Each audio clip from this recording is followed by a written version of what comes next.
இலங்கையை தாண்டிட்டா நம்ம அது தெரிஞ்சதுல நம்ம வேற்றுமொழி வேணுன்றீங்க. ஆனா அதுக்காக நம்ம வந்து ஒரு மொழியை கத்துக்க முடியுமா? ஏன்னா நம்மளோட வளர்ச்சி தம்பி நான் அதுக்கு அடுத்தது இருங்கப்பா. அதுக்கு அடுத்தது நான் விளக்கம் வந்து அனைத்து இடங்கள்லயும் ஒரு சொல்ல ஆங்கிலம் வந்து எங்கேயுமே தெரியாதுப்பா. இது எல்லாருக்கும் தெரியுமா ஆங்கிலம்? ஆங்கிலம் வந்து எங்கேயுமே தெரியாது, எங்கேயுமே தெரியாது. போய் கேளுங்க இங்க கேளுப்பா, இங்க போய் கேளு. ஆங்கிலம் எத்தனை பேருக்கு தெரியும்? ஆட்டோ ஓட்டுறவங்க, ரிக்ஷா ஓட்டுறவங்க அல்லது வேற ஏதாவது வேலையில இருக்கிறவங்களுக்கு எத்தனை பேருக்கு இங்கிலீஷ் தெரியும்?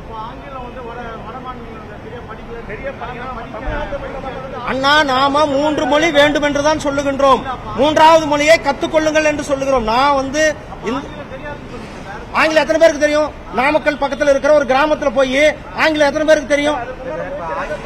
தமிழ்நாடு எங்க எடுத்திருக்காங்க? இங்க பாருங்க, நாம மும்மொழி கல்விக் கொள்கையை வேண்டும் என்பது, மும்மொழி வேண்டும் என்பது, மும்மொழிகள்ல ஒரு தமிழாக இருக்கட்டும், ஆங்கிலமாக இருக்கட்டும் அல்லது வேற ஏதாவது மொழியாக இருக்கட்டும், நான் மறுபடியும் சொல்றேன், எந்த இடத்துலயுமே நாம ஹிந்தி என்ற வார்த்தையை யூஸ் பண்ணல, ஹிந்தி படிங்கன்னு சொல்லல. நீங்கள் 3வது ஒரு மொழியாக படிங்கள் என்றுதான் நாம் சொல்லிக் கொண்டிருக்கின்றோம். 3வது மொழியை படிக்க வேண்டும். மலையாளம் கத்துக்கணும்னு நினைக்கிறாங்க.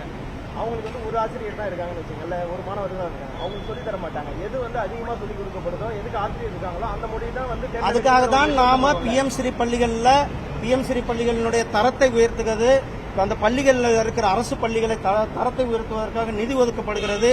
அந்த நிதி மூலமாக பள்ளிகளில் அறிவியல் ரீதியாகவும் மொழி ரீதியாகவும் மாணவர்களை இன்னும் மேம்படுத்துவதற்காக தான் நாம் மும்மொழி கல்விக் கொள்கையை ஆராய்ச்சி எதுவும் நான் சொல்ல, மும்மொழி கொள்கை வேண்டும் என்று கல்வியாளர்கள் சொல்லியிருக்காங்க, பலதரப்பட்ட மக்களும் சொல்லியிருக்காங்க. எல்லாருக்கிட்டையும் கிட்டத்தட்ட 5 வருஷத்துக்கு மேல ஒரு பெரிய அளவுல டெலிபரேஷன்ஸ், ஒரு பெரிய அளவுல கருத்துக்கள் கேட்டு தான் இந்த புதிய கல்விக் கொள்கை நடைமுறைப்படுத்திக் கொண்டிருக்கிறது. நீங்க சொல்ற மாதிரி 3வது லாங்குவேஜ் எந்த லாங்குவேஜ் படிச்சுக்கலாம் நீங்க சொல்றீங்க. நாளை பின்ன ஒரு ஆசிரியர் பற்றாக்குறை ஏதோ ஒரு சூழல்ல வந்து ஹிந்தி திணிக்கப்படாதா? அதாவது ஒரு மலையாளம் படிக்க விரும்புறவங்களுக்கு மலையாளத்தை ஆசிரியர் இல்லை. இப்ப இந்த கேந்திர வித்யாலய பள்ளிகள்ல தமிழ் ஆசிரியர்கள் இல்ல, சமஸ்கிருத ஆசிரியர்கள் இருப்பது போல நாளை தினம் வந்து ஹிந்தி மற்ற ஆசிரியர்கள் இல்ல, ஹிந்தி மொழிக்கான ஆசிரியர்கள் மட்டும் தான் இருக்காங்க, ஹிந்தி மட்டும் தான் படிக்கணுங்கிற ஒரு சூழல் வந்து வராதுன்னு பாஜக வந்து உறுதி கொடுக்குமா? இப்பயே தமிழ்நாட்டுல எல்லா ஸ்கூல்லயும் தமிழ்வாதியார் இருக்காரா? தமிழ்நாட்டு எல்லா ஸ்கூல்லயும் நான் கேக்குறது, எத்தனை ஸ்கூல்ல வந்து வேக்கன்ட் இருக்காங்க, எத்தனை ஸ்கூல்ல ஆசிரியர்கள் வேக்கன்ட் இருக்காங்க? சோ இதெல்லாம் ஒரு விஷயம் கிடையாதுப்பா, இதெல்லாம் ஒரு விஷயம் கிடையாது.